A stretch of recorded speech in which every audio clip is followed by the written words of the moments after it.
మిత్రులకి నమస్కారం. రేడియో రాంబాబు ఛానల్కి స్వాగతం. జగపతి పిక్చర్స్ బ్యానర్ మీద నిర్మాత విబి రాజేంద్ర ప్రసాద్ గారు దాదాపు 33 సినిమాలు తెలుగు, తమిళం, హిందీ 3 భాషల్లో నిర్మించారు. ఆయనకి బాగా ఇష్టమైన సినిమా ఆరాధన. నిజానికి ఆరాధన సినిమా ఆయన రెండో సినిమా. మొదటి సినిమా అన్నపూర్ణ.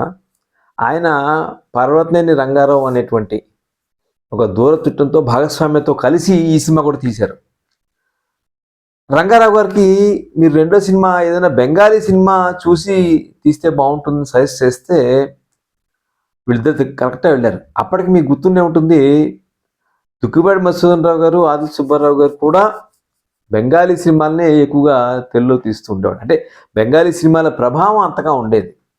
సో అలా చూసినప్పుడు సాగరిక అనేటువంటి ఒక సినిమా, బెంగాలీ సినిమా బాగా నచ్చింది వీళ్ళకి.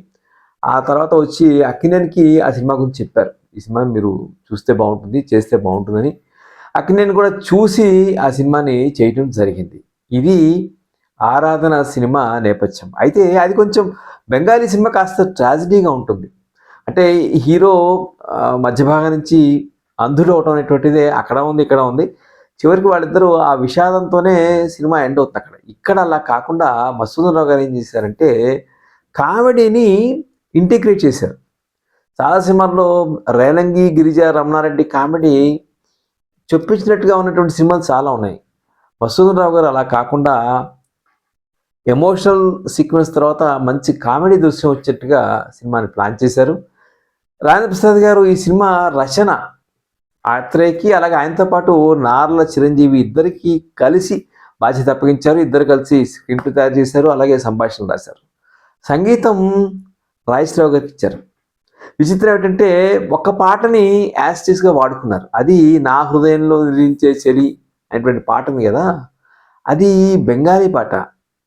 ఆ పాట ఎలా ఉంటుందంటే అమర్ కథ రాజకన్నా థాకే అనేటువంటి వస్తుంది. సేమ్ అదే పాట మీరు చూస్తే అక్కడ హీరో బెంగాలీ హీరో పియానో వాయిస్తూ పాడతాడు, తెలుగు హీరో పియానో వాయిస్తూ పాడతాడు. సో బహుశా మరి రాజేశ్వరరావు గారికి ఇష్టమయ్యే చేశారా, ఇష్టం కాకుండా చేశారనేటువంటి ఒక సందేహం. దాంతోపాటు అక్కడ పియానో రీడ్స్ మీద వాయించింది మాత్రం రాజేశ్వరరావు గారి అబ్బాయి సాల్దోయి వాసురావు. అది అక్కినేని లాగా కనిపిస్తుంది కానీ కాదు ఆయన. ఈ సినిమా ఎందుకు బాగా అప్పీల్ అయిందంటే ఒకటేమిటంటే మళ్ళీ దేవదాసు తర్వాత ఈ కాంబినేషన్ నాగేశ్వరరావు సావిత్రి కాంబినేషన్ ఇక్కడ ఏమైందంటే ఈ సినిమాని ట్రాజడీ చేయకపోవటం ఒకటేను. నిజానికి అక్కినేని సావిత్రి వాళ్ళిద్దరు కూడా మనకి పండించారు. కేవలం పాత్రలు మాత్రమే కనిపించాయి అన్నట్టుగా ఉంటాయి, అటు అక్కినేని కానీ ఇటు సావిత్రి కానీ. అంటే కథాపరంగా మనం చూస్తే మురళీకృష్ణ, అక్కినేని, సావిత్రి వీళ్ళిద్దరూ కూడా క్లాస్మేట్స్, ఎంబీబీఎస్ అవుతున్నారు మెడ్రాస్లో. మధ్యలో రాయశ్రీ పాత్ర కూడా ఉంది. ఆవిడ నాగేశ్వరరావుని ప్రేమిస్తుంది. యాక్చువల్గా నా హృదయంలో నిద్రించే చెలి పాట సావిత్రి కనపడదు, ఆయన మనసులో సావిత్రి ఉన్నట్టు చూపించిన ఆ సీన్లో మాత్రం మనకి రాజశ్రీ కనిపిస్తుంది. ఆయన రాజశ్రీని రిజెక్ట్ చేయడంతో ఆవిడ కోపం వచ్చి ఇతను రాసినట్టుగా సావిత్రిని ఇతను ప్రేమిస్తున్నాడని గ్రహించి సావిత్రికి ఇతని పేరుతో ఉత్తరాలు రాయటం, సావిత్రి దాన్ని అప్పుడు ప్రిన్సిపాల్, ఆయన గుమ్మడి ప్రిన్సిపాల్, ఆయన్ని కంప్లైంట్ చేయటం. అప్పటిదాకా లండన్కు స్కాలర్షిప్ పంపిద్దాం అనుకున్నటువంటి వ్యక్తి గుమ్మడి అది చూడంగానే ఇతను ఇలా మారిపోయాడని చెప్పి ఆఫర్ విత్డ్రా చేయిస్తాడు. అట్లా మరి నాగేశ్వరరావు చాలా భగ్న హృదయంతో పిలిచి చెప్తారు ఇదంతా. సో ఇది చేసింది కూడా సావిత్రి అని తెలిసి బాధపడతాడు. అప్పటికే సావిత్రిని ఒక మూగ ఆరాధన అక్కినేని చేస్తూ ఉంటాడు ఆయన. సో వాళ్ళ చుట్టరికమైనటువంటి రమణారెడ్డి ముందుకు వచ్చి నేను పంపిస్తాను, ఒక కండిషన్, నువ్వు మా అమ్మాయిని పెళ్లి చేసుకోవాలనే కండిషన్ మీద అక్కినేని లండన్ పంపిస్తాడు. అక్కడ ఆయనకి చూపు కోల్పోవడం జరుగుతుంది. ఆ చూపు కోల్పోయి వచ్చిన తర్వాత రమణారెడ్డికిను సావిత్రికి కొంత రిలేషన్ ఉంటుంది.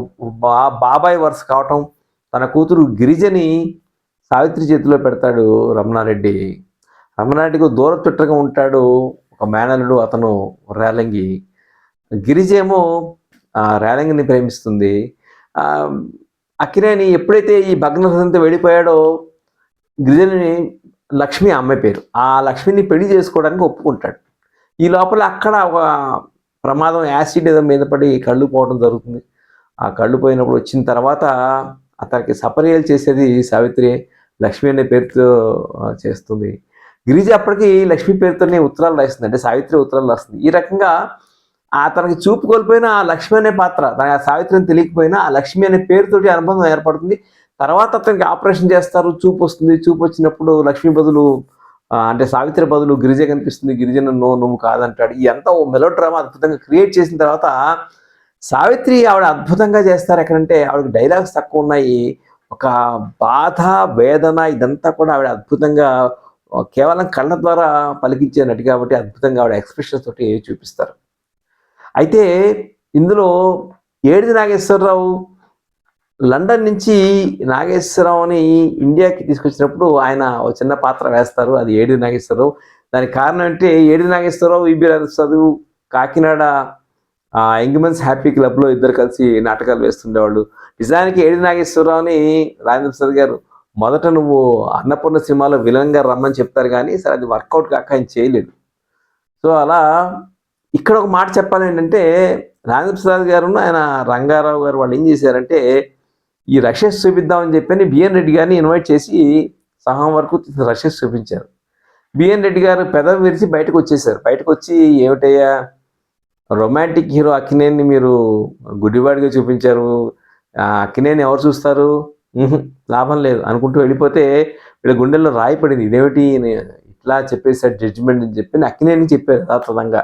ఆయన ఇట్లా అన్నాడు, ఏం చేయమంటారంటే అక్కినేని కూడా అప్పుడు ఆయన సీనియర్ డైరెక్టర్ కదా, మరి ఆయన వద్దు అన్నారంటే ఆలోచించుకోండి, కావాలంటే డేట్స్ ఇస్తాను ఇంకో సినిమా చేయండి అంటే వీళ్ళు అప్పటికే చాలా ఖర్చు పెట్టేసామని చెప్పని వెనక్కి తగ్గకుండా మొత్తాన్ని కంప్లీట్ చేస్తారు. సినిమాని కంప్లీట్ చేసి సినిమా రిలీజ్ చేసిన తర్వాత మంచి హిట్ టాక్ సంపాదించుకుంది. 6 కేంద్రాల్లో 100 రోజులు ఆడుతుంది. మనకి ఎక్కడంటే అవి విజయవాడ, గుంటూరు, తెనాలి, రాజమండ్రి, నెల్లూరు ఈ 6 కేంద్రాల్లో 100 రోజులు ఆడుతుంది. విజయవాడ రాజ్కుమార్లో 100 రోజుల ఫంక్షన్ కూడా నిర్వహించారు. నిజానికి అన్నపూర్ణ మీద పోలిస్తే పెద్ద సినిమా, పెద్ద హిట్, కానీ బడ్జెట్ మరీ ఎక్కువ కాలేదట. 2 లక్షలతో ఆపితే 62లో 2 లక్షల రూపాయలు బడ్జెట్ అంటే దాదాపుగా ఒక మోస్తరుగా జాగ్రత్తగా బడ్జెట్ జాగ్రత్తగా కంట్రోల్ చేసుకుంటూ తీసినట్టే లెక్క. ఎంత చేసినా సరే వాళ్ళకు ఒక 60,000 అప్పు చేసి సినిమా తీశారు. సో అప్పు చెల్లించడానికి సరిపోక చివరికి ఈ రైట్స్ నెల్లూరులో ఒక రెడ్డి గారికి ఇచ్చేసారట. సో 99 ఇయర్స్కి లీజ్ కింద ఇచ్చేసారట. అలా నిజానికి సినిమా హిట్ అయినా 100 రోజుల ఫంక్షన్ బ్రహ్మాండంగా ఘనంగా రాజ్కుమారి థియేటర్లో నిర్వహించిన రాజేంద్ర ప్రసాద్ గారికి పెద్దగా ఒరిగిందేమీ లేకపోవటం ఆశ్చర్యంగా ఉంటుంది. ఈ సినిమాలో ఇతర పాత్రల్లో మనకి రేలంగి వీళ్ళు ఎట్లా ఉన్నారని చెప్పినాం. గుమ్మడి ఒక గెస్ట్ పాత్ర, అక్కినేని ఫాదర్గా నాగయ్య వేస్తారు. బందలపాటి శివరామకృష్ణయ్య ఆయన కూడా ఈ సినిమాలో ఉన్నారు. గరికపాటి రాజారావు ఒక షావుకారుగా వేస్తారు. ఆయన అప్పటికే పుట్టిల్లు సినిమా తీసి జమునను అల్లురాముని పరిచయం చేస్తారు. ఆ సినిమా ఆయనకి ఆర్థికంగా నష్టం మిగిలించింది. మెయిన్ పాటల్లో మనం చెప్పాం కదా, మొదటి పాట నా హృదయంలో నిలిచే చెలి, అది శ్రీశ్రీ ఏమంటారంటే అది కొంచెం బెంగాలీ ట్యూన్కి నేను రాసినా కూడా స్వతంత్రంగా రాశాను నేను అంటారు, కానీ అందులో మయూఖి అని వాళ్ళు ఆ మాటని మయూరి వయ్యారి అని చెప్పి శ్రీశ్రీ గారు అద్భుతంగా మలిచేశారు. దాన్ని చక్కగా మార్చారు. అది దాంతోపాటు ఆర్ద్ర కూడా 2 పాటలు రాశారు. ఓహో మామయ్య, ఇది బల్లె బల్లె బతికిన కాలేజీ అనేటువంటి పాట ఉంది. ఇది మెడ్రాస్ జూలో తీద్దాం అనుకుని ఆ జూ బాగుండకపోతే మైసూర్ జూలో తీశారు. రంగారావు గారికి, పరతనారాయణ రంగారావు గారికి ఆర్ద్ర మంచి ఫ్రెండ్, అందుకని ఆయన ఎక్కువ ఆయన సలహాలు తీసుకునేవాళ్ళు. ఆయన ఈ కాలేజీ బతికిన కాలేజీ జూట, చచ్చిన కాలేజీ ఏమో మ్యూజియంట, అందుకని జూలో తీశారు కాబట్టి బతికిన కాలేజీ అని చెప్పి అన్నారట.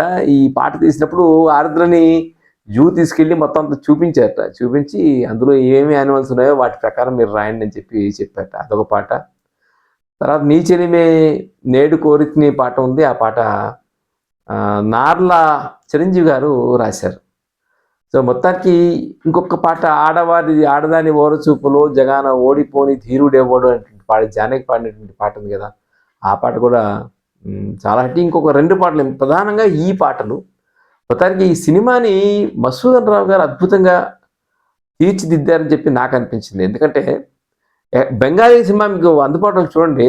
బెంగాలీ సినిమాకి, తెలుగు సినిమాకి ఆ మెయిన్ క్యారెక్టర్స్ తప్పిస్తే మిగిలినంతా కూడా తెలుగులో బాగా డెవలప్ చేశారు కథ అని చెప్పి అనిపిస్తుంది. అక్కినేని మధుసూదన్ రావు గారి మొదటి సినిమా ఇది. ఆ తర్వాత దాదాపు 15 సినిమాలన్నా వాళ్ళిద్దరు తీసుంటారు. ఆత్మీయులు, అదృష్టవంతులు, విచిత్ర జీవితం, చక్రధారి, భక్త తుకారాం, ఎన్ని ఆస్తిపరులు, అంతస్తులు, ఎన్ని సినిమాలు వాళ్ళిద్దరివి అద్భుతమైనటువంటి కాంబినేషన్లో తీశారు. మధుసూదన్ రావు గారే చాలా సినిమాలు విబి రామకృష్ణ గారు తీశారు. మళ్ళీ ఆయన దాదాపుగా దసరా బుల్లోడు సినిమా వరకు కూడా రాజేంద్ర ప్రసాద్ గారి బ్యానర్లో మధుసూదన్ రావు గారు చేసినటువంటి సినిమా. అంటే ప్రధానంగా అక్కినేని సావిత్రి కోసం యూట్యూబ్లో మంచి ప్రింటే ఉంది, చూడండి. అయితే ఒక పాట ఈ బల్లె ఓహో మావయ్య ఇది బల్లె బల్లె బతికిన కాలేజీ, ఆ పాట ఎందుకు మరి యూట్యూబ్లో లేదు. యాక్చువల్గా అది కలర్లో తీసిన పాట, కానీ ఆ పాట అయితే నాకు కనపడలేదు, యూట్యూబ్లో లేదు. సో ఇది 1962 ఫిబ్రవరి 16న విడుదలైనటువంటి ఈ ఆరాధన చిత్రం ఒక మంచి హిట్, ఒక క్లాసిక్. అంటే అప్పట్లోనే జనాల్ని మెప్పించింది. ఇప్పటికీ కూడా ఆ పాటలకి ఈ సినిమా ఇప్పటికీ జనాల్ని మెప్పిస్తూనే ఉంది. ఆశ్చర్యంగా ఎక్కువ డ్యూయెట్లో మీరు చూడండి. నాగేశ్వరరావు పాడింది నా హృదయంలో నిద్రించే చెలి, అందులో సావిత్రి ఉండదు. ఆవిడ సావిత్రి నీ చెలిమి నేడు కోరినటువంటి పాట ఒక పాట, వెన్నెల విరిసినటువంటి ఒక పాట, ఈ 2 పాటలు ఉంటాయి. రేలంగి గిరిచి మీద 2 పాటలు ఉన్నాయి. ఇంకొక ఐటెం సాంగ్ లాంటిది 2 పాటలు ఉన్నాయి. అందులో ఒకటి ఆడదాని ఓరచూపులు అనే పాట ఉంది కదా. ఇది ఇలా బహుశా ఇప్పుడు ఊహించలేము ఒక హీరో మీద.